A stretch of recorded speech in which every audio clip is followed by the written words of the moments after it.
Bonjour, pour la vidéo du mois de mai, nous accueillons quelques personnalités. Christian Constantin, vous venez de gagner péniblement contre une équipe de Ligue B en demi-finale de la Coupe Suisse. Franchement, Christian, quelle est votre recette pour gagner la Coupe Suisse? Non, mais disons que bon, en ce qui concerne la recette, la seule que je connais, c'est de remplacer le gazon naturel du stade de Tourbillon par du gazon synthétique. Mais pour quelle raison? Bon, comme ça, avec du synthétique, mon équipe de chèvres passerait plus au ballon qu'au gazon. Monsieur Constantin, est-ce que vous avez déjà pris des sanctions envers les joueurs suite aux résultats plutôt moyens de ce championnat?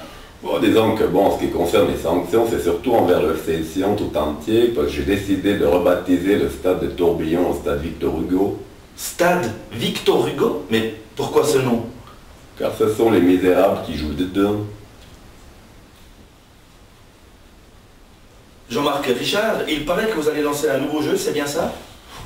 Exactement, vous avez tout à fait raison. Après tapis rouge et la poule aux œufs d'or, mon nouveau jeu s'appellera le tapis de la poule aux œufs d'or. Alors le principe est simple, vous prenez deux candidats que vous aurez préalablement sélectionnés par 7 questions politiques, 18 questions sportives et encore quelques questions au niveau de la musique française. Ensuite de quoi, 14 candidats vont arriver de chaque canton helvétique. Ils devront se mesurer sur 7 questions de la politique suisse-allemande et ensuite ils devront encore une fois...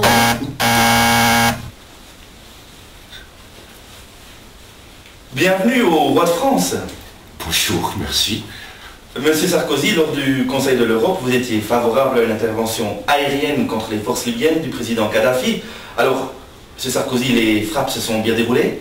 Écoutez, comme vous le dites, les frappes se sont bien déroulées. Mais bien déroulées, ça veut dire quoi? Oui, ça veut dire quoi? Je vais vous le dire. Ça veut dire que nous avons bombardé le secteur libyen sans faire de victimes civiles et dans la plus grande tradition de respect entre pays. Peut-être un mot sur le président Kadhafi? Écoutez, non, je n'ai pas envie de parler de ce monsieur, mais pas envie d'en parler, ça veut dire quoi?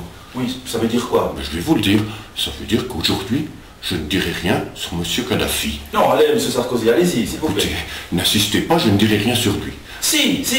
Écoutez, arrêtez, je ne dirai rien sur ce monsieur. Bon, allez, casse-toi, pauvre con. Ok.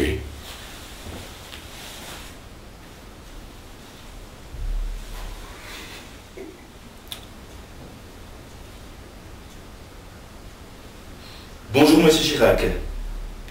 Bonjour, mon cher compatriote. Monsieur Chirac, vous avez réussi à repousser votre procès pour emploi fictif, mais d'après votre épouse Bernadette, il semble que vous souffririez de la maladie d'Alzheimer. Alors, franchement, comment allez-vous?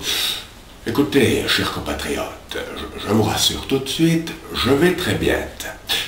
Et je vais vous le dire, je n'ai pas peur de le dire devant vous aujourd'hui, être victime d'Alzheimer et vivre avec Bernadette, c'est peut-être un avantage.